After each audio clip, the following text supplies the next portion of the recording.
দিনটা গেল, সন্ধ্যা হলো, পার করো আমারে। দিনটা গেল। নরা, এই ভর দুপুরে সন্ধ্যা হওয়ার গান করিস না, এমনিতেই আমার মন মেজাজ ভালো না। আপনি এত তাড়াতাড়ি পার হবেন না গো হেড স্যার বাবু, সে চিনতে আপনার নেই গো। গুলটে মামা, আসো আসো আসো। গুলটে মামা। গুলটে মামা, এখানে বসো, এখানে বসো। না না না না না না না না না না রে, নড়ার দোকানে ঢুকবার আমার কোনো মুখ নেই রে। ও তো সারা, আমিও চলে যাব রে।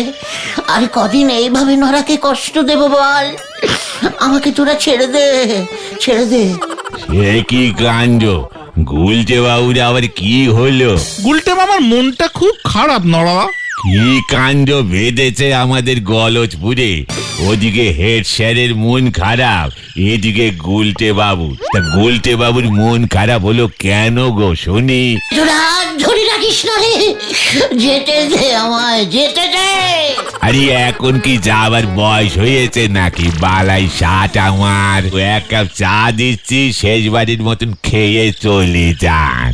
হেড স্যার কেন দুঃখ পেয়েছে রে নড়া? আমাদের গলতপুরের হাই স্কুল মা ভবতারিণী কাপ ফুটবল খেলায় ফাইনালে 7 গোল খেয়েছে। বড়দাচরণ হাই স্কুলের কাছে খেলায় হেরে হেড স্যার একেবারে ভেঙে পড়েছে। যা, কাপটাই নিতে পারলো না। তার সঙ্গে 50,000 টাকাও ছিল গো।